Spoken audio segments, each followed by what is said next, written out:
Welcome to our revision class for financial management. നമ്മളിവിടെ financial മാനേജ്മെൻറ്റിൻ്റെ revision ക്ലാസ്സാണ് എടുത്തുകൊണ്ടിരിക്കുന്നത്. നമ്മൾ ഓൾറെഡി 4 ചാപ്റ്റേഴ്സ് കവർ ചെയ്തതാണ്. കഴിഞ്ഞ ചാപ്റ്റർ നമ്മുടെ ഫിനാൻഷ്യൽ ലെവറേജിനെ കുറിച്ച്, അതായത് ലെവറേജിനെ കുറിച്ചുള്ള ചാപ്റ്റർ ആയിരുന്നു. അത് നമ്മൾ കഴിഞ്ഞ ക്ലാസ്സിൽ കംപ്ലീറ്റ് ചെയ്തതാണ്. ഇത് നമ്മൾ 5ാമത്തെ ചാപ്റ്ററിലേക്ക് അടുക്കാണ്, ഡിവിഡൻഡ് ഡിസിഷൻ. ഓക്കെ, ചെറിയൊരു ചാപ്റ്ററാണ്, പക്ഷേ ഇമ്പോർട്ടൻറ്റ് ചാപ്റ്ററാണ്.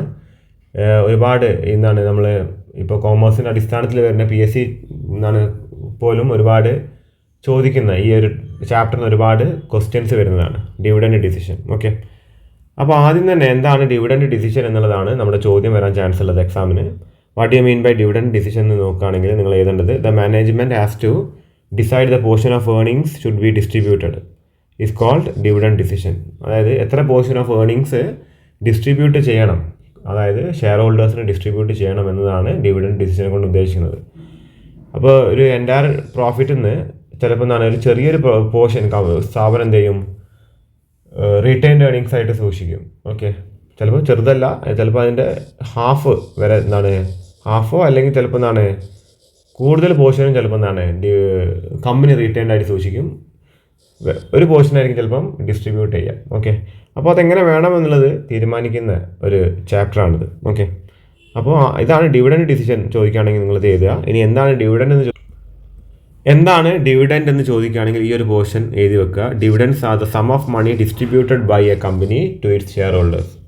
ഡിവിഡൻഡ് എന്താണ്, സ്ഥാപനം അല്ലെങ്കിൽ കമ്പനി ഷെയർ ഹോൾഡേഴ്സിന് ഡിസ്ട്രിബ്യൂട്ട് ചെയ്യുന്ന രൂപയാണ് അല്ലെങ്കിൽ സം ഓഫ് മണിയാണ് എന്ത് dividend out of its profit. Okay, അപ്പോൾ പിന്നെന്താണ് പറയുന്നത്, ടൈപ്സ് അല്ലെങ്കിൽ ഫോംസ് ഓഫ് ഡിവിഡൻഡ് ആണ്. ഡിവിഡൻഡിന് സെവറൽ ഫോംസ് ഉണ്ട്, അതാണ് നോക്കേണ്ടത്, ഇമ്പോർട്ടൻ്റ് ആണ്, 6 മാർക്കിന് ചോദിക്കാൻ ചാൻസ് ഉണ്ട്. ഡിഫറെൻറ്റ് ഫോംസ് ഓഫ് ഡിവിഡൻഡ് ശ്രദ്ധിക്കുക. ഡിഫറെൻറ്റ് ഫോംസ് ഓഫ് ഡിവിഡൻഡിൽ ഫസ്റ്റ് ഫോം ശ്രദ്ധിക്കുക, cash dividend. First form of dividend is cash dividend. This is the most popular form, അല്ലെ, ക്യാഷ് ഡിവിഡൻഡ് ആണ് most popular form. It is a dividend paid to shareholders in cash. Cash ആയിട്ട് കൊടുക്കുന്ന dividend ആണ് cash dividend. അതിൽ 2 വരുന്നുണ്ട്, regular dividend വരുന്നുണ്ട്, interim dividend വരുന്നുണ്ട്. Regular means എന്താണ്, ഫൈനൽ ഡിവിഡൻഡ് ആണ്, എല്ലാ വർഷം അവസാനമാണ് ഫൈനൽ ഡിവിഡൻഡ് കൊടുക്കുക. ഇൻ്ററിം ഡിവിഡൻഡ് ഇടക്കാല ഡിവിഡൻഡ് ആണ്. ഇൻ്ററിം എന്ന വേർഡിൻ്റെ അർത്ഥം ഇടക്കാലം എന്നതാണ്. It is the dividend declared before the declaration of final dividend. Final dividend declare ചെയ്യുന്നതിന് മുൻപുള്ള ഡിവിഡൻഡ് ആണ് എന്ത്, ഇൻ്ററിം ഡിവിഡൻഡ്. ഇനി രണ്ടാമത്തെ ടൈപ്പ് സ്റ്റോക്ക് ഡിവിഡൻഡ് ആണ്. സ്റ്റോക്ക് ഡിവിഡൻഡ് പറയുന്നത് എന്താണ്, ബോണസ് ഷെയറുകൾ ഇഷ്യൂ ചെയ്യുന്നതിനാണ് സ്റ്റോക്ക് ഡിവിഡൻഡ് എന്ന് പറയുന്നത്. കമ്പനി എന്താണ് ഒരു പ്രോഫിറ്റ് കിട്ടിക്കഴിഞ്ഞാൽ ആ പ്രോഫിറ്റ് ഷെയറിൻ്റെ രൂപത്തിൽ ഷെയർ ഹോൾഡേഴ്സിന് കൊടുക്കുക. അതായത് കമ്പനിക്ക് ഒരു 10 ലക്ഷം പ്രോഫിറ്റ് കിട്ടി, ആ 10 ലക്ഷം ഷെയറുകൾ കമ്പനി നിലവിലുള്ള ഷെയർ ഹോൾഡേഴ്സിന് കൊടുക്കുക. എന്നിട്ട് ആ പൈസ കമ്പനി റീറ്റെയിൻ ചെയ്ത് വെക്കുക, എന്നിട്ട് കമ്പനിയുടെ ബിസിനസ്സിനായിട്ട് യൂസ് ചെയ്യാം. അതാണെന്ത്, സ്റ്റോക്ക് ഡിവിഡൻഡ്. ഇനി നെക്സ്റ്റ് വൺ, സ്ക്രിപ്പ് ഡിവിഡൻഡ്. എന്താണ് scrip dividend? In case a company does not have sufficient fund to pay dividend in cash, it may issue transferable promissory notes for a shorter maturity period for amounts due to shareholders. It's called scrip dividend. അതായത് കമ്പനിക്ക് കൃത്യമായിട്ട് കൊടുക്കാൻ cash ഇല്ല, company അത് സ്റ്റോക്കായിട്ടും കൊടുക്കുന്നില്ല, പക്ഷേ കമ്പനിക്ക് കൊടുക്കാൻ ആഗ്രഹിക്കുന്നത് കമ്പനി ചെറിയ പ്രോമിസറി നോട്ടുകളായിട്ടാണ്, മെച്യൂരിറ്റി കുറവുള്ള പ്രോമിസറി നോട്ടുകളായിട്ടാണ് കമ്പനി കൊടുക്കുന്നത് എങ്കിൽ അതിൻ്റെ പേരാണെന്ത്, scrip dividend. Okay, next one, bond dividend. Okay, അത് സ്റ്റോക്ക് ഡിവിഡൻഡിൻ്റെ മറ്റൊരു ഫോമാണ് ബോണ്ട് ഡിവിഡൻഡ്. ഇനി സ്റ്റോക്കിന് പകരമായിട്ട് കമ്പനി ഡിവിഡൻഡ് കൊടുക്കാനില്ലെങ്കിൽ ബോണ്ടോ അല്ലെങ്കിൽ ഡിബഞ്ചറോ ഇഷ്യൂ ചെയ്യുകയാണെങ്കിൽ ഷെയർ ഹോൾഡേഴ്സിന് അതിൻ്റെ പേരാണ് ബോണ്ട് ഡിവിഡൻഡ്. അപ്പോൾ അതിന് എന്താണ് ഷെയർ ഹോൾഡേഴ്സിന് ഒരു ഫിക്സഡ് റേറ്റ് ഓഫ് ഇൻട്രസ്റ്റ് ലഭിക്കും. ലാസ്റ്റ് പോയിന്റ്, പ്രോപ്പർട്ടി ഡിവിഡൻഡ് ആണ്. Sometimes dividend is paid in form of asset instead of paying dividend in cash. അതായത് കമ്പനി ഡിവിഡൻഡ് ക്യാഷ് ആയിട്ട് കൊടുക്കാതെ എന്തെങ്കിലും പ്രോപ്പർട്ടി ഷെയർ ഹോൾഡേഴ്സിന് കൊടുക്കുകയാണെങ്കിൽ അതിൻ്റെ പേരാണ് എന്ത്, പ്രോപ്പർട്ടി ഡിവിഡൻഡ്. ഇനി next one, mechanics and practices of. അപ്പോൾ ഇവിടെ ശ്രദ്ധിക്കുക, mechanics and practices of dividend payment. Dividend പേയ്മെൻറ്റിൻ്റെ പ്രൊസീജിയറാണ് ചോദിക്കുന്നത്. Okay, procedure of dividend payment. അപ്പോൾ എങ്ങനെയാണ് വരുന്നത് നോക്കാം, ഡിവിഡൻഡ് എങ്ങനെയാണ് പേ ചെയ്യുന്നത് എന്നുള്ളത്. അപ്പോൾ ഇവിടെ ആദ്യം കമ്പനി ബോർഡ് മീറ്റിംഗ് കൂടിയിട്ടാണ് ഡിവിഡൻഡ് ഡിക്ലെയർ ചെയ്യുന്നത്. ഓക്കെ, കമ്പനി ഒരു ബോർഡ് മീറ്റിംഗ് കൂടും. ബോർഡ് മീറ്റിംഗ് എന്ന് വെച്ച് കഴിഞ്ഞാൽ കമ്പനീൻ്റെ ബോർഡ് ഓഫ് ഡയറക്ടേഴ്സ് മീറ്റിംഗ് കൂടിയിട്ടാണ് ഡിവിഡൻഡ് ഡിക്ലെയർ ചെയ്യുന്നത്. അത് ഇൻ്ററിം ആവട്ടെ, അത് ഫൈനൽ ആവട്ടെ, അങ്ങനെയാണ് ചെയ്യുന്നത്. അപ്പോൾ ആദ്യം തന്നെ ഡിക്ലറേഷൻ ഡേറ്റ് വെക്കും. ഓക്കെ, അതായത് എന്നാണിത് ഡിവിഡൻഡ് ഡിക്ലെയർ ചെയ്യാൻ പോകുന്നത് എന്നുള്ളത് മീറ്റിംഗ് കൂടിയിട്ട് അവർ തീരുമാനിക്കും, ബോർഡ് ഓഫ് ഡയറക്ടേഴ്സ്. എന്നിട്ട് അതിൻ്റെ എമൗണ്ട് തീരുമാനിക്കും. ഇനി ഹോൾഡർ ഓഫ് റെക്കോർഡ് ഡേറ്റ്, അതായത് holder of record date indicates that date on which company opens registers of members to determine who will receive dividend. ഏതൊക്കെ മെമ്പേഴ്സിനാണ് ഡിവിഡൻഡ് റിസീവ് ചെയ്യുക എന്നുള്ളത് തീരുമാനിക്കുന്നതാണ് ഹോൾഡർ ഓഫ് റെക്കോർഡ് ഡേറ്റ്. ഇനി ex dividend date, അതായത് dividend from which stock begins to trade without right to receive dividend is known as ex dividend date. അതായത് dividend കിട്ടാത്ത, the date from which stock begins to trade, dividend കിട്ടാത്ത trade. Okay, അത് ഉണ്ടെങ്കിൽ അത് തീരുമാനിക്കും. അത് കഴിഞ്ഞിട്ട് ഡിവിഡൻഡ് കൊടുക്കാനുള്ളതിന് ഒരു പേയ്മെൻറ്റ് ഡേറ്റ് സെറ്റ് ചെയ്യും. ഓക്കെ, അപ്പോൾ ഇതിൽ എക്സ് ഡിവിഡൻഡ് ഡേറ്റ് എന്താണെന്ന് വെച്ചാൽ the date from which the stock begins to trade, ഏത് ഡേറ്റ് മുതലാണോ സ്റ്റോക്ക് ട്രേഡ് ചെയ്യാൻ തുടങ്ങുന്നത് without right to receive dividend. അതായത് ഡിവിഡൻഡ് ഡിക്ലെയർ ചെയ്ത് കഴിഞ്ഞ് കഴിഞ്ഞാൽ പിന്നെ ഇറക്കുന്ന ഷെയർ ഹോൾഡേഴ്സിന് ആ ഡിവിഡൻഡ് ലഭിക്കില്ല. അപ്പോൾ ആ ഡേറ്റ് വരെയുള്ള ഷെയർ വാങ്ങിയിരിക്കുന്ന ഷെയർ ഹോൾഡേഴ്സിനെ കിട്ടുള്ളൂ. ഇപ്പോൾ നമ്മൾ പറയുകയാണെങ്കിൽ ഇപ്പോൾ മാർച്ച് 13 വരെ ഉള്ള ഒരു ഡേറ്റ് വരും, എന്ത് എക്സ് ഡിവിഡൻഡ് ഡേറ്റ്. അപ്പോൾ അതുവരെ വാങ്ങിയിരിക്കുന്ന ഷെയർ ഹോൾഡേഴ്സിന് എന്ത് കിട്ടും? ഡിവിഡൻഡ് കിട്ടും. മാർച്ച് 13 ശേഷം വാങ്ങിയിരിക്കുന്ന ഷെയർ വാങ്ങിയ ഷെയർ ഹോൾഡേഴ്സിന് ഡിവിഡൻഡ് ലഭിക്കില്ല. അപ്പോൾ ഈ ഒരു ഡേറ്റിൻ്റെ പേരാണ് എന്ത്? X dividend date. അത് കഴിഞ്ഞ് ലാസ്റ്റ് വരുന്നത് പേയ്മെൻറ്റ് ഡേറ്റ് ആണ്. ആ ഡേറ്റിന് പേയ്മെൻറ്റ് കൊടുക്കും. ഓക്കെ, ഇനി next one dividend പോളിസിയാണ്.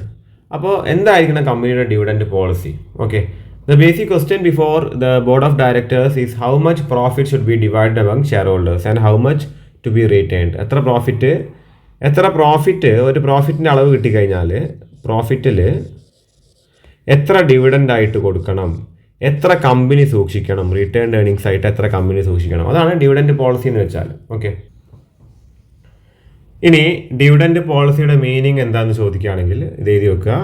Dividend policy refers to the policy which determines the allocation of earnings into retained earnings and dividend. Determination of allocation of earnings into retained earnings and dividend. അതാണ് dividend policy. എത്ര return earnings വേണം, എത്ര dividend വേണമെന്ന് നിശ്ചയിക്കുന്ന പോളിസിയാണ് dividend policy. ഇതിന് ഒരു definition ചോദിക്കുകയാണെങ്കിൽ Weston and ബ്രിഗ്ഹാം ഒരു ഡെഫിനിഷൻ കൊടുത്തിട്ടുണ്ട്. Dividend policy determines the division of earnings between payments to shareholders and retained earnings. അപ്പോൾ നമ്മുടെ മീനിങ്ങിൻ്റെ പോലെ തന്നെയാണ് ഡെഫിനിഷനും വന്നിരിക്കുന്നത്. അപ്പോൾ ഡെഫിനിഷൻ നിങ്ങൾ ബൈഹാർട്ട് പഠിച്ചു വെച്ചാൽ മതി. മീനിങ് ആയിട്ടും ഇതന്നെ എഴുതുക, ഡെഫിനിഷൻ ആയിട്ടും ചോദിക്കുകയാണെങ്കിൽ വെസ്റ്റൺ ആൻഡ് ബ്രിഗ്ഹാമിൻ്റെ പേരും കൂടി വെച്ചിട്ട് ഡെഫിനിഷൻ ആക്കി എഴുതുക. അതായിരിക്കും നന്നാവുക. ഇത് നമ്മൾ വെറുതെ പഠിച്ചിട്ട് സമയം കളയണ്ട, ഈ ഒരു ഡെഫിനിഷൻ മാത്രം പഠിച്ചു വെച്ചാൽ മതി. ഓക്കെ, ഇനി അടുത്തത് factors or determinants of dividend policy. എന്തൊക്കെ ഫാക്ടേഴ്സ് ആണ്?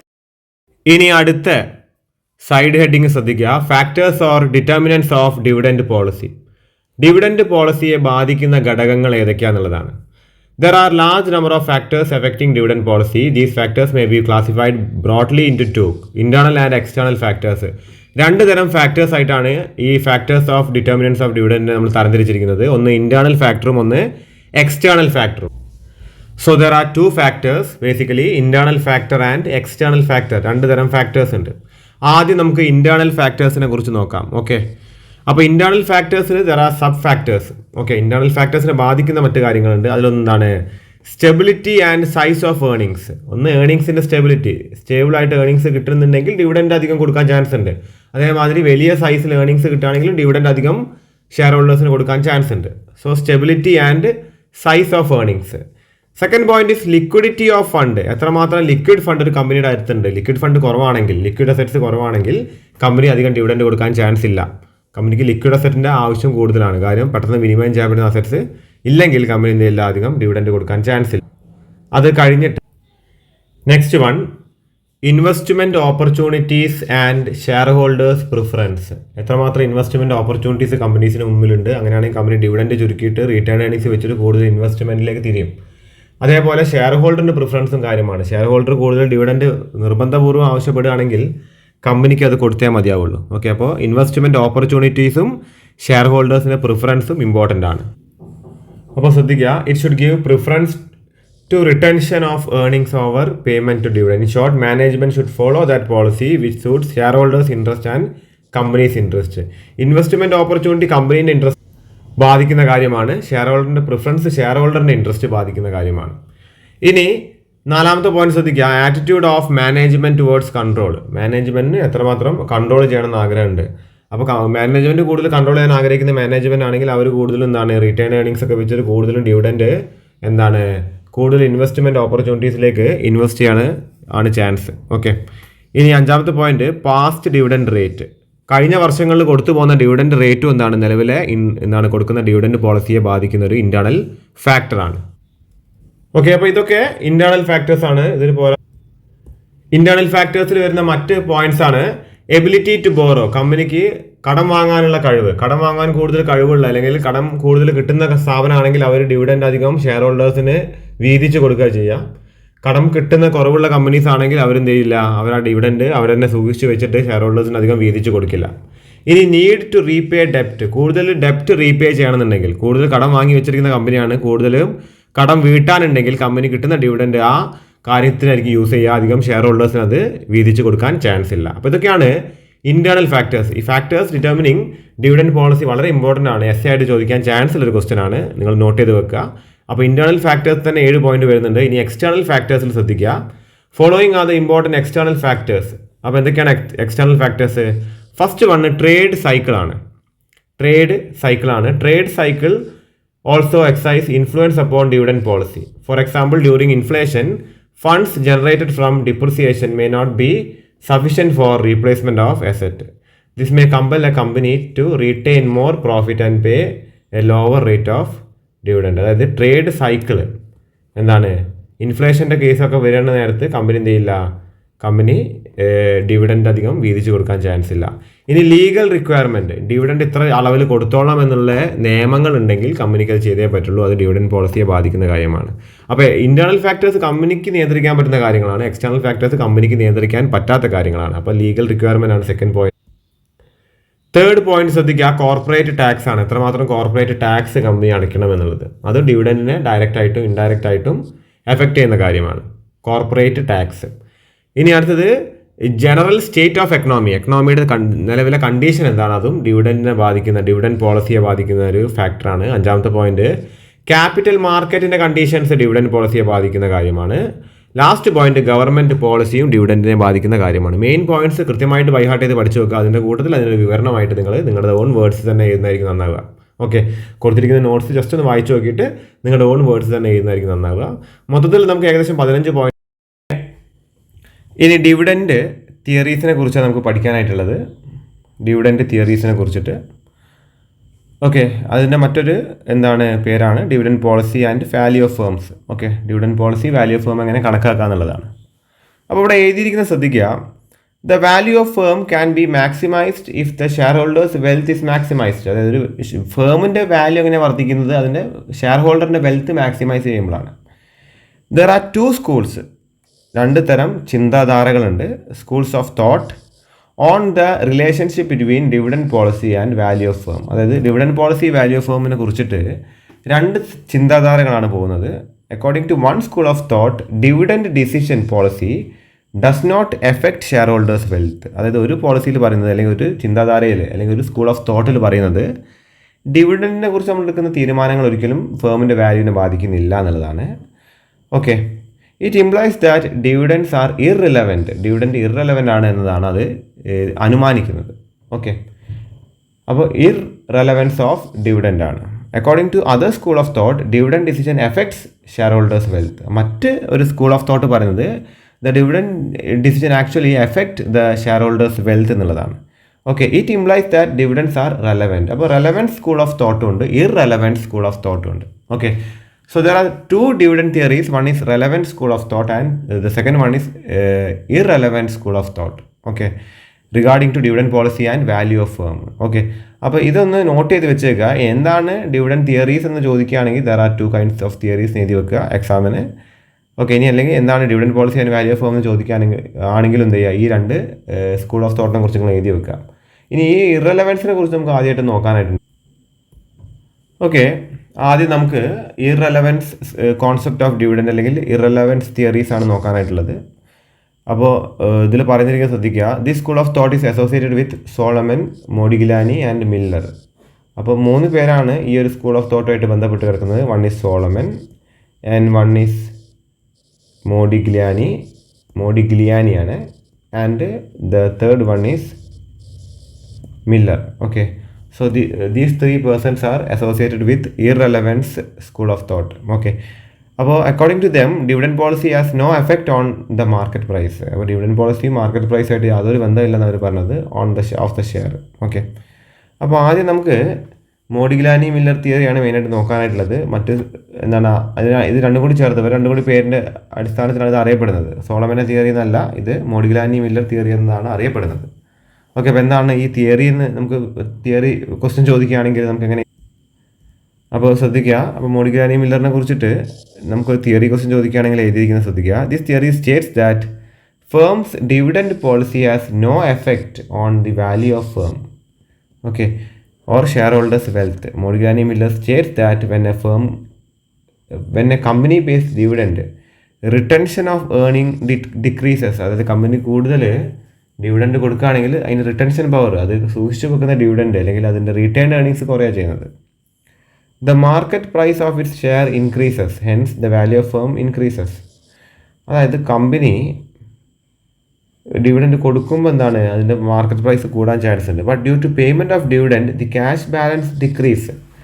അതായത് കമ്പനി ചിലപ്പം ഡിവിഡൻഡ് കൊടുക്കുമ്പം ഷെയറിൻ്റെ മാർക്കറ്റ് പ്രൈസ് കൂടാൻ ചാൻസ് ഉണ്ട്, പക്ഷേ കമ്പനിയുടെ കയ്യിലുള്ള ക്യാഷ് ബാലൻസ് കുറയാണ്. അത് കുറയുന്ന നേരത്ത് കമ്പനിക്ക് ഫർദർ ഫ്യൂച്ചർ പ്രൊജക്ട്സ് എന്താണ് കോൺസിക്വൻലി പുതിയ ഫണ്ട് കിട്ടണമെങ്കിൽ കടം വാങ്ങേണ്ടതായിട്ട് വരും. അത് കമ്പനിയുടെ ഏർണിംഗ് കപ്പാസിറ്റിയെ ബാധിക്കും. അതുകൊണ്ട് തന്നെ ഡിവിഡൻഡ് പോളിസി കാര്യമായിട്ടും എന്തിനെ ബാധിക്കുന്നില്ല എന്നാണ് പറയുന്നത്, ഒരു സ്ഥാപനത്തിൻ്റെ വാല്യൂവിനെ ബാധിക്കുന്നില്ല എന്നാണ് മോഡിഗ്ലാനി മില്ലറിൽ പറയുന്നത്. അടുത്തതായിട്ട് ശ്രദ്ധിക്കുക. അതായത് ഡെപ്റ്റ് കൂടുതൽ വാങ്ങേണ്ടി വരും കമ്പനി ഈ പറഞ്ഞ ഡിവിഡൻഡ് അധികം കൊടുക്കുകയാണെങ്കിൽ. അപ്പോൾ അത് ഒരു പെർസെപ്ഷൻ ക്രിയേറ്റ് ചെയ്യും കമ്പനി നഷ്ടത്തിലാണ് പോകുന്നത് എന്നുള്ളത്. അതുകൊണ്ട് കമ്പനിയുടെ വാല്യൂ ഇടിയെന്നാണ് ഇവിടെ ഒരു പോയിന്റ് കൊടുത്തിരിക്കുന്നത്. അതുകൂടി നിങ്ങൾ നോട്ട് ചെയ്ത് വെച്ചേക്കുക. നമുക്ക് നോക്കേണ്ടത് അസംഷൻസ് ആണ്. അപ്പോൾ assumptions of Modigliani Miller important ആയിട്ടുള്ളൊരു കോൺസെപ്റ്റാണ്. അത് എക്സാമിനേഷൻ പോയിന്റ് ഓഫ് വ്യൂ വളരെ ഇമ്പോർട്ടൻ്റ് ആണ്. ആ അസംഷൻസ് നമുക്ക് നോക്കാം. So what are the assumptions of Modigliani Miller theory? അതിൽ ഫസ്റ്റ് പോയിന്റ് പറയുന്നത് there are perfect capital markets. അതവിടെ പെർഫെക്റ്റ് ക്യാപിറ്റൽ മാർക്കറ്റ്സ് ഉണ്ടായിരിക്കണം. ഓക്കെ, പെർഫെക്റ്റ് ക്യാപിറ്റൽ മാർക്കറ്റ്സ് ആയിരിക്കണം. ഇൻവെസ്റ്റേഴ്സ് റാഷണലി ബിഹേവ് ചെയ്യണം. പിന്നെ എന്താണ്, there are either no tax ഉണ്ടാകാൻ പാടില്ല, or there are no difference in tax റേറ്റിൽ ഡിഫറൻസ് ഉണ്ടാകാൻ പാടില്ല. Applicable to capital gain and dividend. Capital ഗെയിനും ഡിവിഡൻഡിനും ഒരേ ടാക്സ് റേറ്റ് ആയിരിക്കണം, അല്ലെങ്കിൽ ടാക്സ് ഉണ്ടാവാനേ പാടില്ല. ഒന്നുകിൽ ക്യാപിറ്റൽ ഗെയിൻ ആൻഡ് ഡിവിഡൻഡിന് ഒരേ ടാക്സ് റേറ്റ് ആയിരിക്കണം. They should have A common tax rate. അല്ല എന്നുണ്ടെങ്കിൽ എന്താണ്, ടാക്സ് റേറ്റ് ഉണ്ടാവാൻ പാടില്ല. ഇതാണ് മൂന്നാമത്തെ അസംഷൻ. ഫസ്റ്റ് വൺ എന്തായിരുന്നു, പെർഫെക്റ്റ് ക്യാപിറ്റൽ മാർക്കറ്റ് ആവണം ഉണ്ടാവേണ്ടത്. രണ്ടാമത്തത് ഇൻവെസ്റ്റേഴ്സ് റാഷണലി ബിഹേവ് ചെയ്യണം. മൂന്നാമത്തത് ടാക്സ് റേറ്റ് ഉണ്ടാകാൻ പാടില്ല, അല്ലെങ്കിൽ കോമൺ ആയിട്ട് ക്യാപിറ്റൽ ഗെയിനും ഡിവിഡൻഡിനും ഒരേ ടാക്സ് റേറ്റ് ആയിരിക്കണം ഉണ്ടാവേണ്ടത്. പിന്നെ ഫ്ലോട്ടേഷനും ട്രാൻസാക്ഷൻ കോസ്റ്റും പാടില്ല. നാലാമത്തെ പോയിന്റ്, ഫ്ലോട്ടേഷൻ കോസ്റ്റും ട്രാൻസാക്ഷൻ കോസ്റ്റും പാടില്ല. അഞ്ചാമത്തെ പോയിന്റ് പറയുന്നത് the firm has a fixed investment policy. ഫേമിന് ഒരു ഫിക്സ്ഡ് ഇൻവെസ്റ്റ്മെൻറ്റ് പോളിസി ഉണ്ടായിരിക്കണം. The policy should not fluctuate. അത് അങ്ങോട്ടും ഇങ്ങോട്ടും മാറാൻ പാടില്ല. ആറാമത്തെ point, no investor has large enough to affect the market price of share. ഒരു ഇൻവെസ്റ്ററും അത്ര വലിയൊരു ഇൻവെസ്റ്റർ ആകാൻ പാടില്ല ഇതിൻ്റെ മാർക്കറ്റ് പ്രൈസ് വർദ്ധിപ്പിക്കാനായിട്ട്. ഒരു ഇൻവെസ്റ്റർ വലിയൊരു ഇൻവെസ്റ്ററാണ്, അയാളുടെ കയ്യിൽ കുറേ കാശുണ്ട്, അയാൾ കമ്പനിയുടെ ഷെയറുകൾ ഇങ്ങനെ വാങ്ങി കൂട്ടുകയാണെങ്കിൽ കമ്പനിയുടെ മാർക്കറ്റ് പ്രൈസ് വർദ്ധിക്കും. അത്ര ഒരു ഇൻവെസ്റ്റർ ഉണ്ടാവാൻ പാടില്ല എന്നാണ് പറയുന്നത്. Okay, so these are the 6 assumptions on Modigliani Miller theory. അപ്പോൾ മാത്തമാറ്റിക്കൽ പ്രൂഫ് ഇത് എങ്ങനെയാണ് ഇതിനൊരു ഇക്വേഷൻ ഉള്ളതെന്ന് നോക്കിക്കഴിഞ്ഞാൽ P0 എന്താണ്, P0 market price at the beginning of the period. അതായത് ഒരു ഇക്വിറ്റി ഷെയറിൻ്റെ at the beginning of the പീരീഡിന് അതിൻ്റെ മാർക്കറ്റ് പ്രൈസ് എങ്ങനെ വരുന്നു വെച്ച് കഴിഞ്ഞാൽ ഈ മോഡിഗ്ലാനി മില്ലറിൽ പറയുന്നത് P0 is equal to D1 plus P1 divided by 1 plus KE. Okay, അപ്പോൾ ഈ D1 P1 നമുക്കറിയാം, അത് കോൺസ്റ്റൻ്റ് ഒരു നമ്പറാണ് 1. അതിന് പ്ലസ് എന്താണ് KE എന്താണെന്നുള്ളത് നോക്കാം. ഓക്കെ, KE നമ്മളിതിന് മുന്നും കണ്ടതാണ്. അപ്പോൾ നിങ്ങൾ നോക്കുക, D1 എന്താണ്, dividend received at the end of the year ആണ്. P1 market price at the end of the period ആണ്. KE കോസ്റ്റ് ഓഫ് ഇക്വിറ്റി ക്യാപിറ്റലാണ്, അല്ലെങ്കിൽ ക്യാപിറ്റലൈസേഷൻ റേറ്റ് ആണ്. അപ്പോൾ KE നമ്മൾ എന്താണ് നമ്മുടെ കോസ്റ്റ് ഓഫ് ക്യാപിറ്റൽ എന്ന് പറയുന്നത് നമ്മുടെ സെക്കൻഡ് ചാപ്റ്ററിൽ നമ്മുടെ സെക്കൻഡ് ചാപ്റ്റർ റിവിഷനിൽ കോസ്റ്റ് ഓഫ് ക്യാപിറ്റൽ കണ്ടതാണ്. അതിൽ ഇക്വിറ്റി ഷെയർ ക്യാപിറ്റൽ എന്താണ് cost of equity share capital കണ്ടിട്ടുണ്ട്. അപ്പോൾ അതിൽ നമ്മൾ പറയുന്നുണ്ട് KE എന്താണെന്നുള്ളത്. അപ്പോൾ ഇതാണ് ഇതിൻ്റെ ഇക്വേഷൻ. അപ്പോൾ ഇത് ഓരോന്നും എന്താണെന്നുള്ളതാണ്. ഡിവിഡൻഡ് അറ്റ് ദി എൻഡാണ്, ഇത് മാർക്കറ്റ് പ്രൈസ് അറ്റ് ദി എൻഡാണ്, ഇത് കോസ്റ്റ് ഓഫ് ഇക്വിറ്റി ക്യാപിറ്റലാണ്. അപ്പോൾ ഈ ഒരു ഇക്വേഷൻ വെച്ചിട്ട് നമുക്ക് P1 കാണണമെങ്കിൽ ഇതാണ് അതിൻ്റെ ഇക്വേഷൻ വരുന്നത്. P0 × 1 + KE divided by 10. അപ്പോൾ 1+ എന്ന് കേൾക്കുമ്പോൾ നിങ്ങൾ എപ്പോഴും ശ്രദ്ധിക്കുക, ഈ KEൻ്റെ റേറ്റ് 10% കൊടുത്തിട്ടുണ്ടെങ്കിൽ അപ്പോഴും അതിനെന്ത് ചെയ്യുക, 100 കൊണ്ട് ഡിവൈഡ് ചെയ്യുക. ഓക്കെ, അപ്പോൾ 1+ എവിടെ കാണുമ്പോൾ നിങ്ങൾ ചെയ്യേണ്ടത്, it has to be divide by 100. അപ്പോൾ പെർസെൻറ്റേജ് റേറ്റ് കൊടുക്കുകയാണെങ്കിൽ, ഇനി 0.5 എന്നൊക്കെ കൊടുക്കുകയാണെങ്കിൽ എന്ത് ചെയ്യുക, 1 കൂടെ 0.5 മാത്രം ആഡ് ചെയ്താൽ മതി. ഓക്കെ, ഇനി market value of the firm or simply the value of firm can be ascertained. അപ്പോൾ എങ്ങനെയാണ് നമുക്ക് ഫേമിൻ്റെ വാല്യൂ അസർടൈൻ ചെയ്യുക, അതൊരു ഇക്വേഷൻ കൊടുത്തിട്ടുണ്ട്. ആ ഇക്വേഷൻ ശ്രദ്ധിക്കുക. Value of the firm is equal to N + M into P1 ആണ്. N എന്താണ്, number of shares outstanding at the beginning of the period ആണ്. P1 നമുക്ക് നേരത്തെ കണ്ടതാണ്, market price of the share at the end of the period ആണ്. M എന്താണ്, number of shares to be issued ആണ്. അപ്പോൾ N എന്താണ്, നമ്പർ ഓഫ് ഷെയർസ് ഔട്ട്സ്റ്റാൻഡിങ് ആണ് അറ്റ് ദി ബിഗിനിങ് ആണ്. M number of shares issued ആണ്. Okay, അപ്പോൾ N + M into P1 ആണ് വാല്യൂ ഓഫ് ദി ഫേം. ഇനി number of shares to be issued എങ്ങനെ കാണാമെന്നുള്ളതാണ്, അതായത് M എങ്ങനെ കാണാമെന്നുള്ളതാണ്. അപ്പോൾ M കാണാമെന്നുള്ളത് I ആണ്, 1 അല്ല, I - E - N D1 divided by P1 ആണ്. ഓക്കെ, ഈ M എന്താണ്, number of shares to be issued ആണ്, അത് കാണുന്നുണ്ടെങ്കിൽ I എന്താണ്, ഇൻവെസ്റ്റ്മെൻറ്റ് റിക്വയർഡ് ആണ്. അത് കഴിഞ്ഞ് നമുക്ക് മോഡിഗ്ലാനി മില്ലറിൻ്റെ ഇതിൻ്റെ ഒരു ബേസിൽ വരുന്നൊരു ക്വസ്റ്റ്യൻ നോക്കാം. എക്സാമ്പിൾ 1. അപ്പോൾ ഇവിടെ ചോദ്യം ശ്രദ്ധിക്കുക. Kairali finance limited has 15,000 equity shares outstanding as on date. Currently the shares of the company is being traded at a price of ₹128. അപ്പോൾ 15,000 ഷെയറാണ് ഔട്ട്സ്റ്റാൻഡിങ് ആയിട്ടുള്ളത്. അതിൽ ഷെയറിൻ്റെ നിലവിലെ വില 125 രൂപയാണ്. It is expected that the firm would pay dividend of ₹5 per share. ഒരു ഷെയറിന് 5 രൂപ വെച്ച് dividend കൊടുക്കുമെന്നാണ് പറയുന്നത്. In the next year the firm has A project in hand requiring new investment. അത് പുതിയൊരു പ്രൊജക്റ്റ് ഉണ്ട് ഫേമിൻ്റെ കയ്യിൽ. അതിന് എത്ര എമൗണ്ട് വേണമെന്ന് വെച്ചാൽ 5 ലക്ഷം വേണം. The share holders expected the rate of return is 12%. അപ്പോൾ ഷെയർ ഹോൾഡർ എക്സ്പെക്ട് ചെയ്ത return 12% and the firm expected to have a net profit of ₹250,000. അപ്പോൾ ഫേം ആഗ്രഹിക്കുന്ന നെറ്റ് പ്രോഫിറ്റ് എന്താണ്, 2,50,000 ആണ് at the end of the year. Illustrate MM approach that payment of dividend has no impact on the value of firm. അപ്പോൾ MM approach വെച്ചിട്ട് value of ഫേമിന് payment of dividend ആയിട്ട് യാതൊരു ബന്ധമില്ല എന്നുള്ളത് സ്റ്റേറ്റ് ചെയ്തെടുക്കാനാണ് പറയുന്നത്. അതായത് MM അപ്രോച്ചിൻ്റെ ഇക്വേഷൻ യൂസ് ചെയ്യാനാണ് പറയുന്നത്. ഓക്കെ, അപ്പോൾ ഇവിടെ ശ്രദ്ധിക്കുക, എക്സ്പെക്റ്റഡ് റേറ്റ് ഓഫ് റിട്ടേൺ എന്ന് വെച്ചാൽ ഷെയർ ഹോൾഡറിൻ്റെ എക്സ്പെക്റ്റഡ് റേറ്റ് ഓഫ് റിട്ടേൺ എന്താണെന്ന് വെച്ചാൽ കോസ്റ്റ് ഓഫ് ഇക്വിറ്റി ക്യാപിറ്റലാണ്. അപ്പോൾ KE ആണത്. ഓക്കെ, നമ്പർ ഓഫ് ഷെയർസ് എത്രയാണ്, N എത്രയാണ്, 15,000 ആണ്. ഓക്കെ, അത് കഴിഞ്ഞിട്ട് P0 നിലവിലുള്ള ഷെയറിൻ്റെ പ്രൈസ് എത്രയാണ്, 125 ആണ്. ഇനി E എന്ന് വെച്ച് കഴിഞ്ഞാൽ എത്രയാണ്, 2,50,000 ആണ്. D1 എക്സ്പെക്റ്റഡ് ഡിവിഡൻഡ് എത്രയാണ്, 5 രൂപയാണ്. I എന്ന് വെച്ചാൽ ഇൻവെസ്റ്റ്മെൻറ്റിൻ്റെ എമൗണ്ട് എത്രയാണെന്ന് വെച്ചാൽ 5 ലക്ഷം രൂപയാണ്. ഓക്കെ, അപ്പോൾ value of firm when dividend are paid, അതായത് ഡിവിഡൻഡ് പേ ചെയ്ത് കഴിഞ്ഞാൽ എന്താണ് ഫേമിൻ്റെ വാല്യൂ വരിക എന്നുള്ളതാണ് നമുക്ക് ആദ്യം നോക്കേണ്ടത്. Okay, so P1 that is the market price of the end of the current financial year is to be ascertained at first. ആദ്യം നമുക്ക് P1 ആണ് കാണേണ്ടത്. അപ്പോൾ P1 കാണണമെങ്കിൽ നേരത്തെ കൊടുത്ത ഇക്വേഷൻ എഴുതുക. P0 × 1 + KE - D1. ഓക്കെ, അപ്പോൾ P0 നമുക്ക് ഇവിടെ അറിയാം 125 ആണ്. 1 + KE നമുക്കറിയാം. ഞാൻ നേരത്തെ നിങ്ങളോട് പറഞ്ഞു 12% എന്നൊക്കെ കൊടുക്കുകയാണെങ്കിൽ എപ്പോഴും 1ൻ്റെ കൂടെ എഴുതുമ്പോൾ എന്ത് ചെയ്യുക, 100 ആയിട്ട് ഡിവൈഡ് ചെയ്യുക. അപ്പോൾ 1 + 0.12 - 5.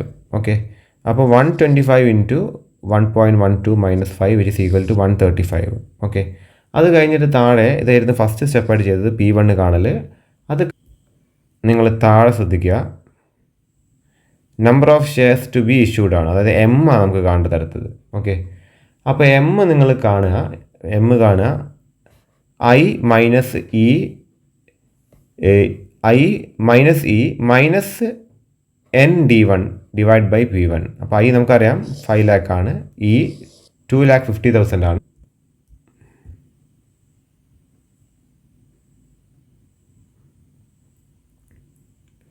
വാല്യൂ ഓഫ് ഫേം ശ്രദ്ധിക്കുക, V is equal to N plus M into P one ആണ്. അപ്പോൾ വി എത്രയാണ് വരുന്നത്? 15,000 ആണ്. പ്ലസ് എന്താണ് നമ്മുടെ എൻ പ്ലസ് എൻ 15,000 ആണ്. എം നമുക്ക് നേരത്തെ കിട്ടി 2,407 ആണ് ഇൻറ്റു പി വൺ.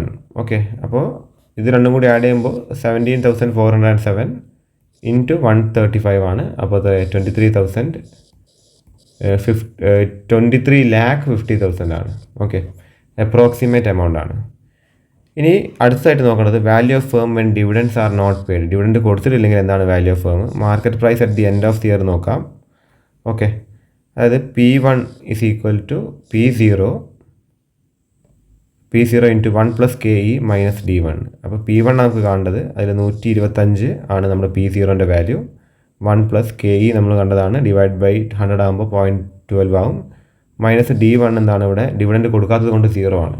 അപ്പോൾ അത് 140 ഉണ്ട്. ഇതിന് മുന്നത്തെ ഡിവിഡൻഡ് നമ്മൾ കൊടുത്തത് കൊണ്ട് P1ൻ്റെ വാല്യൂ 135 ആയതുകൊണ്ട് എന്താണ് 135 ആയത്.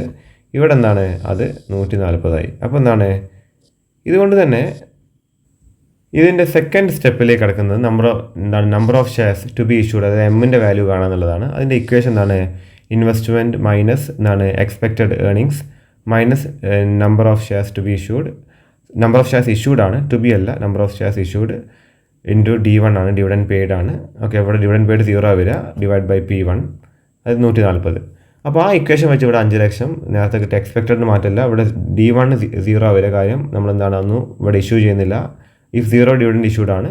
അപ്പോൾ അതുകൊണ്ട് തന്നെ ഇവിടെ വന്ന P1 140 ആണ്. അങ്ങനെ ഡിവൈഡ് ചെയ്യുമ്പോൾ കിട്ടുന്ന എമൗണ്ട് എത്രയാണ്?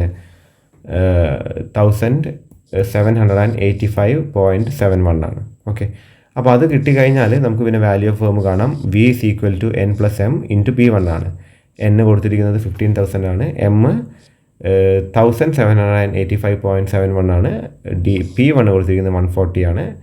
അപ്പോൾ നമുക്ക് ഇത്ര കിട്ടുന്നുണ്ട്, 23,500 ഇവിടെ അപ്രോക്സിമേറ്റ് ആയിട്ട് കിട്ടുന്നുണ്ട്.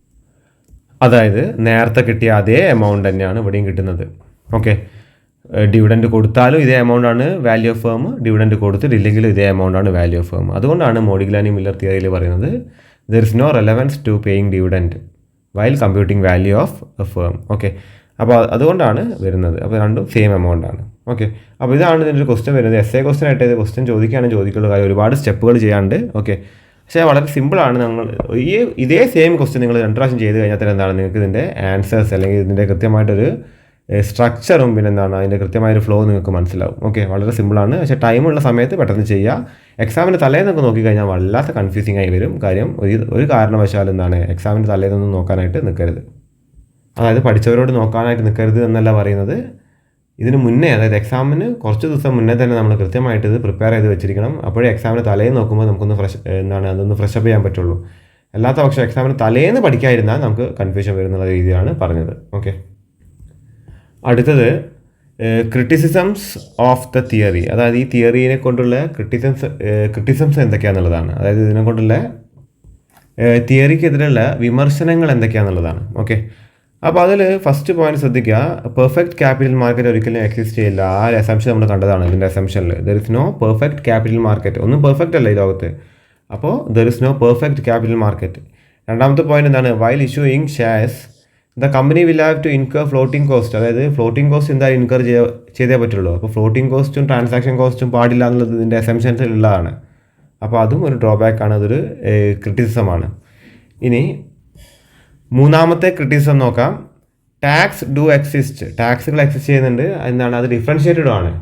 There are lower rate for capital gain, maybe there are higher rate for dividend, maybe there are lower rate for dividend and maybe there are higher rate for capital gain. അപ്പോൾ അങ്ങനെ ഒരേ റേറ്റിൽ tax rate രണ്ടിനും വേണമെന്നും അതേപോലെ തന്നെ tax rate പാടില്ല എന്നുള്ള അസംഷനും തെറ്റാണ്. ഓക്കെ, അപ്പോൾ അതും എന്താണ്? ഒരു ക്രിറ്റിസിസമാണ്. ഇനി നാലാമത്തെ പോയിന്റ് പറഞ്ഞത് while selling shares investors have to pay brokerage fees. അത് ട്രാൻസാക്ഷൻ കോസ്റ്റ് ആയിട്ട് വരാം. അപ്പം ഇതിൻ്റെ ഒരു എക്സ്റ്റൻഷൻ മാത്രമാണ് ഈ ക്രിറ്റിസിസം എന്ന് വെച്ചാൽ. ഓക്കെ, ഇനി next point, most of the share holders prefer current income rather than future capital gain. എല്ലാ ഷെയർ ഹോൾഡേഴ്സും ആഗ്രഹിക്കുന്നത് കറൻറ്റ് ഇൻകം ആണ് എന്നതാണ് ഇവിടെ മറ്റ് പറയുന്നൊരു ക്രിറ്റിസിസം. ഓക്കെ, ഇനി ആറാമത്തെ point, firms need not follow fixed investment policy. Firm ഒരിക്കലും ഒരു ഫിക്സഡ് ഇൻവെസ്റ്റ്മെൻറ്റ് പോളിസി ഫോളോ ചെയ്യില്ല. ഓക്കെ, അപ്പോൾ ഇതൊക്കെയാണ് criticisms of the theory of Modigliani Miller theory. Okay, അപ്പോൾ അതിൻ്റെ വിമർശനങ്ങളാണ്. അപ്പോൾ ഇതും പഠിച്ചു വെക്കുക, 6 മാർക്കിന് ചോദിക്കാൻ ചാൻസ് ഉള്ളൊരു ക്വസ്റ്റ്യൻ ആണ്. ഓക്കെ, ഇനി അടുത്ത point, relevance concept of dividend ആണ്, അല്ലെങ്കിൽ റെലവൻസ് തിയറീസ് എന്താണെന്നുള്ളതാണ്. റെലവൻസ് കോൺസെപ്റ്റ് ഓഫ് ഡിവിഡൻഡ് ശ്രദ്ധിക്കുക. This concept is associated with M Gordon. M Gordon എന്ന് പറയുന്ന വ്യക്തിയായിട്ടാണ് ഈ ഒരു കോൺസെപ്റ്റ് അസോസിയേറ്റ് ചെയ്ത് കിടക്കുന്നത്. അതേപോലെ തന്നെ John Linder, James Walter Richardson. Okay, അപ്പോൾ നമ്മൾ നേരത്തെ irrelevant concept Solomon, Modigliani and Miller, ഇവർ 3 പേരായിരുന്നു ഇറലവൻറ്റ് കോൺസെപ്റ്റുമായിട്ട് റിലേറ്റഡ് ആയി വന്ന വ്യക്തികൾ. ഇവിടെ വരുന്ന കുറച്ചധികം പേരുണ്ട്. There is M Gordon, there is John Linder, and there is James Walter, and there is Richardson. John Linder ആണ്. Okay, according to them dividend decisions considerably affect the value of firm. ഇവർ പറയുന്നത് dividend decision കൃത്യമായിട്ടും value of ഫേമിനെ consider ചെയ്യുന്നുണ്ട് എന്നതാണ്. Hence dividend decision or policy is relevant. അതുകൊണ്ട് തന്നെ dividend ഡിസിഷനും പോളിസിയും വളരെ റെലവൻ്റ് ആണ് എന്നതാണ് ഇവർ പറയുന്നത്. ഓക്കെ, അപ്പോൾ അതിൽ വാൾട്ടേഴ്സിൻ്റെ ഡിവിഡൻഡ് മോഡൽ നമുക്കൊന്ന് നോക്കാം. Walter's dividend theory. അപ്പോൾ നമ്മളിവിടെ ഗോർഡൻ തിയറി വേറെ ഉണ്ട്, അതിവിടെ പഠിക്കുന്നില്ല നമ്മൾ. ലിൻഡേഴ്സിനൊക്കെ തിയറീസ് ഉണ്ട്. അപ്പോൾ വാൾട്ടറിൻ്റെ തിയറിയാണ് നമ്മൾ ഇവിടെ മെയിനായിട്ട് ആദ്യം പഠിക്കാൻ പോകുന്നത്. ഓക്കെ, അപ്പോൾ എന്ന് പറഞ്ഞാൽ കൊടുത്തിരിക്കുന്നത്, അപ്പോൾ വാൾട്ടറിൻ്റെ തിയറിയാണ് ആദ്യമായിട്ട് പഠിക്കാൻ പോകുന്നത്. ഓക്കെ, അപ്പോൾ ശ്രദ്ധിക്കുക, വാൾട്ടേഴ്സ് ഡിവിഡൻഡ് തിയറിയിൽ എന്താ പറയുന്നത്. Professor James E Walter has developed a dividend model. In this theory Walter argues that dividend decision of a firm is relevant. അതായത് ഒരു ഫേം എടുക്കുന്ന ഡിവിഡൻഡ് പോളിസി അതിൻ്റെ വാല്യൂ ആയിട്ട് എന്താണ് ബന്ധപ്പെട്ട് കിടക്കുന്നുണ്ട് എന്നാണ് വാൾട്ടർ പറയുന്നത്. നോക്കാം, ഇനി വാൾട്ടേഴ്സ് മോഡലിൽ കൂടുതലായിട്ട് പറയുന്ന കാര്യങ്ങൾ നോക്കാം. This means that dividend policy as an impact on the market price of the share. അപ്പോൾ വാൾട്ടർ മോഡലിൽ നിന്ന് എന്താണ് ചോദ്യം ചോദിക്കുകയാണെങ്കിൽ, അല്ലെങ്കിൽ റെലവൻസ് മോഡലിൽ നിന്ന് ചോദ്യം ചോദിക്കുകയാണെങ്കിൽ നിങ്ങൾ ഏതിൻ്റെ ഏറ്റവും ഇമ്പോർട്ടൻ്റ് ആയ ആൻസറാണ് the dividend policy has an impact on the market price of a share. Okay, അപ്പോൾ അതിനെക്കുറിച്ചുള്ള കാര്യങ്ങളാണ് പറയുന്നത്. ഇവിടെ അതിനൊരു എന്താണ് ന്യായീകരണം കൊടുക്കുകയാണ് ആ ഒരു തിയറത്തിന്. When a firm pays dividend to shareholders they will invest this income to further returns. Okay, this expected return of shareholder is the cost of capital. അതായത് ഒരു കമ്പനി കൂടുതൽ ഡിവിഡൻഡ് ഒരു ഷെയർ ഹോൾഡേഴ്സിന് കൊടുക്കുകയാണെങ്കിൽ ആ dividend വീണ്ടും ചിലപ്പോൾ എന്താണ് share holder ഷെയറുകളായിട്ട് ഇതിലേക്ക് ഇൻവെസ്റ്റ് ചെയ്യും. എന്തിനാന്ന് വെച്ചാൽ കൂടുതൽ ഡിവിഡൻഡ് കിട്ടാനായിട്ട്. അപ്പോൾ അതുകൊണ്ടാണ് വാൾട്ടർ പറയുന്നത് there is relevance to dividend policy. Okay, ഇനി ഇവിടെ നിങ്ങളൊന്ന് ശ്രദ്ധിക്കുക. അതായത് റിട്ടേൺ, ആർ എന്ന് വെച്ചാൽ റിട്ടേൺ ആണ്. റിട്ടേണും അതേമാതിരി എക്സ്പെക്റ്റഡ് റിട്ടേൺ അല്ലെങ്കിൽ കോസ്റ്റ് ഓഫ് ഇക്വിറ്റി ആണ് KE. ഇത് തമ്മിലുള്ള ഒരു ബന്ധമാണ് ഇവിടെ കൊടുത്തിരിക്കുന്നത്, ഈ പോയിന്റ്സിൽ കൊടുത്തിരിക്കുന്നത്. അതിൽ ഫസ്റ്റ് പോയിന്റ് പറയുന്നത് if return is greater than KE then dividend payout ratio should be 0 ആണ്. ഓക്കെ, അതായത് എന്താണ് 100% റിട്ടൻഷൻ റേഷ്യോ ഉള്ളത്. ഇനി റിട്ടേണ് KEനെക്കാട്ടി എക്സ്പെക്റ്റഡ് റിട്ടേണിനെക്കാട്ടി അല്ലെങ്കിൽ കോസ്റ്റ് ഓഫ് ഇക്വിറ്റിനെക്കാട്ടിയും കുറവാണെങ്കിൽ പേ ഔട്ട് റേഷ്യോ എന്താണ് 100% ആണ്. കാര്യം എന്താണ്, ഇത് 0 റിട്ടൻഷനാണ്. ഇനി റിട്ടേണും KE ഈക്വൽ ആണെങ്കിൽ ഡിവിഡൻഡ് എന്താണ് ഇറലവൻ്റ് ആണ്. ഡിവിഡൻഡ് പോളിസി എന്താണ് എക്സ്പെക്റ്റഡ് അല്ല. ഓക്കെ, അപ്പോൾ ഇതിൽ അടിസ്ഥാനത്തിലാണ് നമ്മൾ ഈ ഒരു ഈ വാൾട്ടറിൻ്റെ മെത്തേഡിൽ നമ്മൾ ക്വസ്റ്റ്യൻസ് ചെയ്യേണ്ടത്. ഓക്കെ, ഇനി assumptions associated with Walters model നോക്കാം. വാൾട്ടേഴ്സ് മോഡലിൽ വരുന്ന അസംഷൻസ് എന്തൊക്കെയാണെന്നുള്ളത്, മുൻധാരണകൾ എന്തൊക്കെയാണെന്നുള്ളത് നമ്മൾ നേരത്തെ നമ്മുടെ മോഡിഗ്ലാനി മില്ലറിലും കണ്ടതാണ്. അപ്പോൾ ഇവിടെ വാൾട്ടേഴ്സ് മോഡൽ നമുക്ക് നോക്കാം. അപ്പോൾ ഇവിടെ പറഞ്ഞ ഫസ്റ്റ് അസംഷൻ എന്താണെന്ന് വെച്ചാൽ the firm does not use external sources of fund. അതായത് ഫേം അധികം റിട്ടേൺ ഏർണിങ്സ് മാത്രമേ യൂസ് ചെയ്യാൻ പാടുള്ളൂ. എക്സ്റ്റേണൽ സോഴ്സ് ഫിനാൻസ് എടുക്കുക, ഡെപ്റ്റ് വാങ്ങുക, ഈ വക കാര്യങ്ങളൊന്നും ഫേം ചെയ്യാൻ പാടില്ല. ഇനി അടുത്ത പറഞ്ഞത് the internal rate of return that is the firm's rate of earnings and the cost of capital are constant. ഇത് രണ്ടും മാറ്റമില്ലാതെ തുടരണം. ഇൻറ്റേർണൽ റേറ്റ് ഓഫ് റിട്ടേണും കോസ്റ്റ് ഓഫ് ക്യാപിറ്റലും ഒരു മാറ്റവുമില്ലാതെ തുടർന്നു പോകണമെന്നാണ് വാൾട്ടറിൻ്റെ സെക്കൻഡ് അസംഷൻ. ഇത് അങ്ങനെ തന്നെ തുടരണം. ഇനി മൂന്നാമത്തെ point, earnings and dividend remain constant. ഏർണിങ്സും ഡിവിഡൻറ്റും എന്താണ്, അതും കോൺസ്റ്റൻ്റ് ആയിട്ട് തന്നെ പോകണം. നാലാമത്തെ point, the firm has a very long life. ഫേമിന് വളരെ ദീർഘകാലത്തെ ലൈഫ് വേണം. ഇനി അഞ്ചാമത്തെ point, all earnings are either distributed as dividend. എല്ലാ ഏർണിങ്സും ഡിവിഡൻ്റ് ആയിട്ട് ഡിസ്ട്രിബ്യൂട്ട് ചെയ്യുക, അല്ലെങ്കിൽ എന്താണ് ഇൻവെസ്റ്റഡ് ഇൻറ്റേർണലി ഇമ്മീഡിയറ്റ്ലി. അത് ഇൻറ്റേർണലായിട്ട് എന്താണ് ഇമ്മീഡിയറ്റ്ലി അത് ഇൻവെസ്റ്റ് ചെയ്യണം. ഓക്കെ. ഇനി വാൾട്ടർ ഫോർമുലയിൽ അല്ലെങ്കിൽ വാൾട്ടർ ഇക്വേഷനിൽ എന്താണ് ഇക്വേഷൻ അല്ലെങ്കിൽ ഫോർമുല വരുന്നത് എന്നുള്ളതാണ് ഇവിടെ കൊടുത്തിരിക്കുന്നത്. അതിൽ P is equal to D divided by KE minus G ആണ്. ഓക്കെ. അപ്പോൾ P എന്താണ്, പ്രൈസ് ഓഫ് ഇക്വിറ്റി ഷെയർ ആണ്. D എന്താണ്, ഇനീഷ്യൽ ഡിവിഡൻ്റ് ആണ്. KE എന്താണ്, കോസ്റ്റ് ഓഫ് ഇക്വിറ്റി ആണ്. G എന്താണ്, expected growth rate of dividend ആണ്. ഇനി P കാണാനുള്ള എന്താണ് വാൾട്ടർ എന്താണ് effect of payment of dividend ഷെയറിൽ എങ്ങനെയാണ് വരിക എന്ന് അറിയാനായിട്ട് മറ്റൊരു ഇക്വേഷൻ കൊടുത്തിട്ടുണ്ട്. P is equal to D plus R divided by KE into expected earnings minus D divided by KE. ഇങ്ങനത്തെ ഒരു ഇക്വേഷനും കൊടുത്തിട്ടുണ്ട്. ഓക്കെ. അപ്പോൾ അവിടെ ഏർണിങ്സ് പെർ ഷെയർ ആണ് കേട്ടോ. അത് E എന്ന് വെച്ചാൽ ഏർണിങ്സ് പെർ ഷെയർ ആണ്. അപ്പോൾ എക്സാമ്പിൾ 2 നമുക്ക് നോക്കാം. എക്സാമ്പിൾ 2 ശ്രദ്ധിക്കുക. Example 2, the following information is available in respect of a firm. അതായത് അതിൻ്റെ ക്യാപിറ്റലൈസേഷൻ റേറ്റ് കൊടുത്തിട്ടുണ്ട് 10%, ഏർണിങ്സ് പെർ ഷെയർ 12 കൊടുത്തിട്ടുണ്ട് റുപ്പീസ്. ഇനി assumed rate of return on investment 16%, 8%, 10% കൊടുത്തിട്ടുണ്ട് 3 കേസിലായിട്ട്. Show the effect of dividend policy on market price using Walter's model. അപ്പോൾ ഈ pay out റേഷ്യോസിൽ 10%, 50%, 75%, 100% pay out റേഷ്യോയിൽ വരുന്ന എന്താണ് ഈ വാൾട്ടർ മോഡൽ പ്രകാരം ഉള്ള മാർക്കറ്റ് പ്രൈസ് ഓഫ് ഷെയർ എങ്ങനെയാണെന്നുള്ളതാണ് നമുക്ക് നോക്കേണ്ടത്.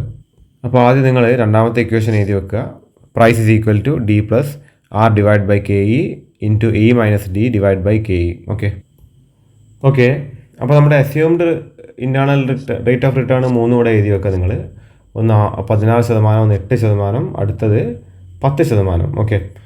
അപ്പോൾ അത് 3 കേസുകൾ 3 കോളത്തിൽ എഴുതിയാൽ മതി. പ്രൈസ് എങ്ങനെയാണ് അതിനെ എഫക്റ്റ് ചെയ്യുക എന്നുള്ളത്. ഇനി ഡിവിഡൻഡ് പേ ഔട്ട് റേഷ്യോ 0 ആണെങ്കിൽ ഡിവിഡൻഡ് 0 വരും.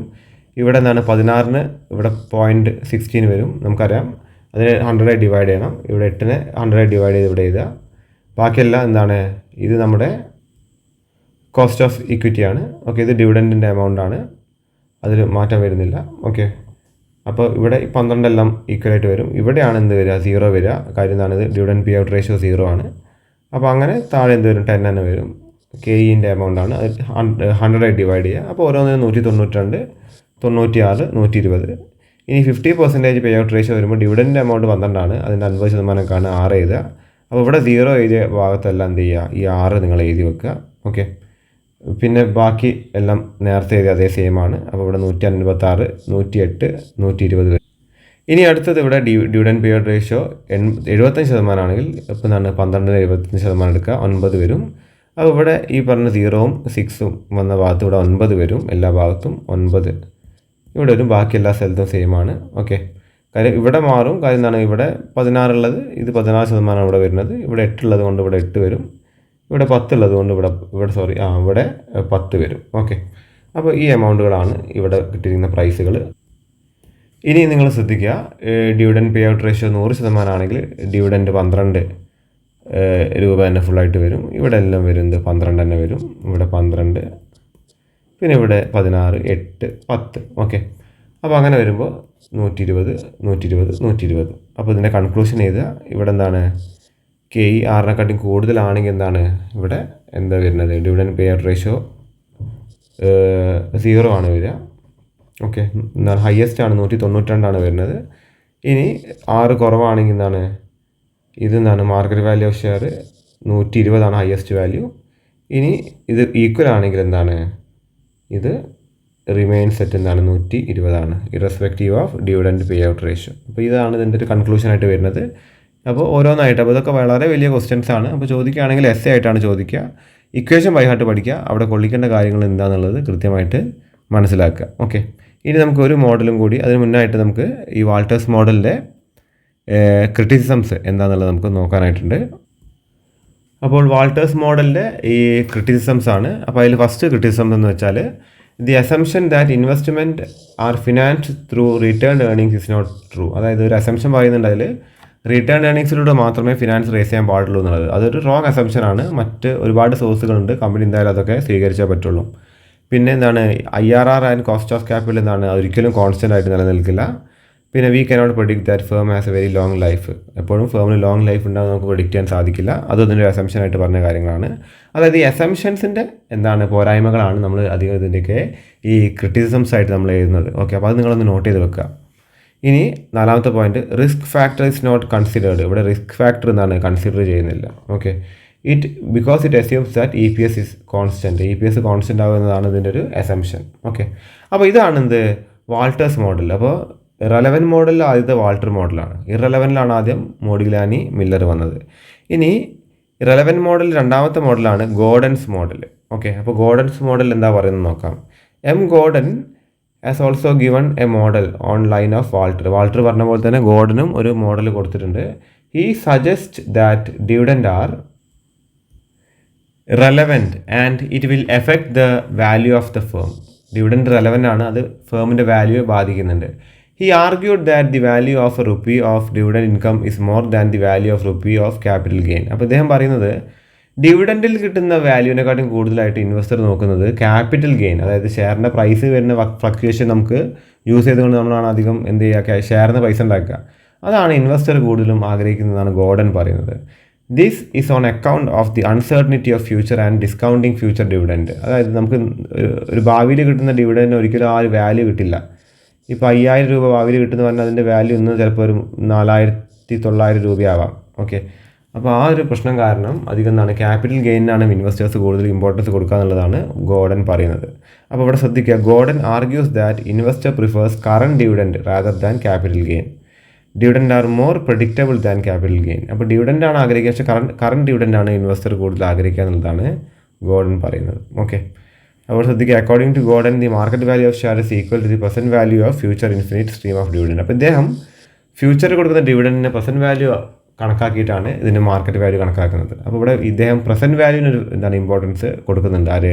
ഈ ഗോർഡൻ എന്ന് പറയുന്ന ഈ തിയറി ഉണ്ടാക്കിയ വ്യക്തി. ഓക്കെ, ഇപ്പോൾ ഇദ്ദേഹത്തിൻ്റെ അസംഷൻസ് നമുക്ക് നോക്കാം. അസംഷൻസ് ഓഫ് ഗോർഡൻ ശ്രദ്ധിക്കുക.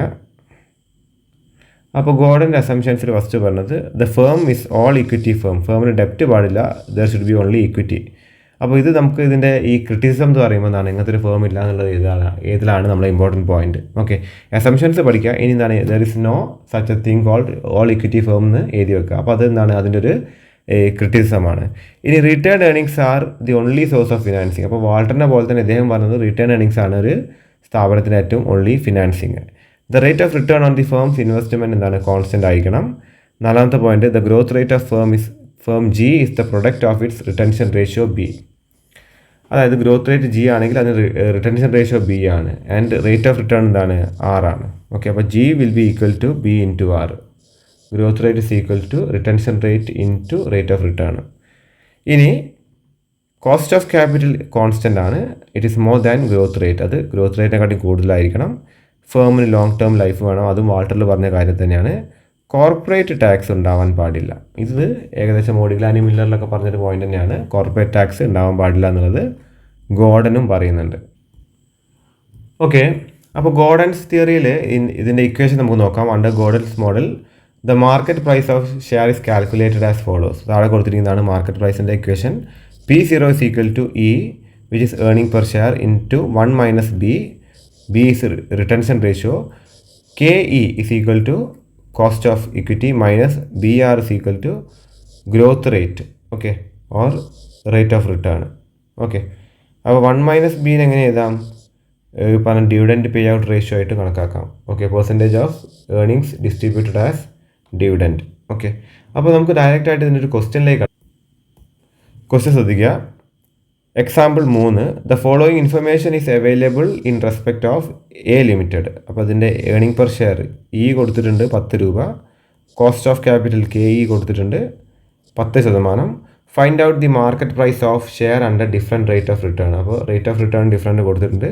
ഡിഫറെൻറ്റ് പേ ഔട്ട് റേഷ്യോ, അതായത് പേ ഔട്ട് റേഷ്യോ 40, 80, 100% കൊടുത്തിട്ടുണ്ട്. അപ്പോൾ ഈ 3 കേസിലും എന്ത് ചെയ്യുക, കണക്കാക്കുക, ഷെയറിൻ്റെ മാർക്കറ്റ് പ്രൈസ് കണക്കാക്കുക എന്നുള്ളതാണ്. ഓക്കെ, അപ്പോൾ മാർക്കറ്റ് പ്രൈസാണ് നമ്മുടെ മുന്നിലുള്ള ചോദ്യം. അപ്പോൾ മെല്ലെ ഇതിൻ്റെ സൊല്യൂഷൻ നമുക്കൊന്ന് നോക്കാം. അപ്പോൾ നിങ്ങൾ ശ്രദ്ധിക്കുക, സൊല്യൂഷൻ ശ്രദ്ധിക്കുക. P0 = E × 1 - B / KE - BR. Okay, അപ്പോൾ 3 കേസാണ്. ഇവിടെ 8% റേറ്റ് കൊടുത്തിട്ടുണ്ടായിരുന്നു, അത് R is less than KE ആണ്. ഇവിടെ R 10% കൊടുത്തിട്ടുണ്ടായിരുന്നു, അതിൽ R എന്താണ്, is equal to KE ആണ്. R 15% കൊടുത്തിട്ടുണ്ട്, അത് R greater than KE ആണ്. അപ്പോൾ ഡിവിഡൻഡ് പേ ഔട്ട് റേഷ്യോ 40% ആണെങ്കിൽ, 80% ആണെങ്കിൽ, 100% ആണെങ്കിൽ ഡിഫറെൻറ്റ് എന്താണ് കേസ് വേറെയും വരുന്നുണ്ട്. ഓക്കെ, അപ്പോൾ ടോട്ടലി എത്ര വരും? ടോട്ടലി 9 കേസ് അല്ലെങ്കിൽ 9 എമൗണ്ട് നമുക്ക് കാൽക്കുലേറ്റ് ചെയ്യണം. അപ്പോൾ ഈ ഇതിൽ 40% വരികയാണെങ്കിൽ എന്താണ്, ഇവിടെ നിങ്ങൾ എന്ത് ചെയ്യും, ഇവിടെ 10 എല്ലാത്തിലും കോമൺ ആയിട്ട് വരിക. ഓക്കെ, അപ്പോൾ ഇവിടെ 8% ആകുമ്പോൾ ഇവിടെ എന്ത് വരും, 8 വരും. ഓക്കെ, ഇവിടെ നമുക്ക് 8 വരും. ഓക്കെ, അപ്പോൾ റിട്ടൻഷൻ റേഷ്യോ എന്താണ്, 60% അവിടെ വരിക.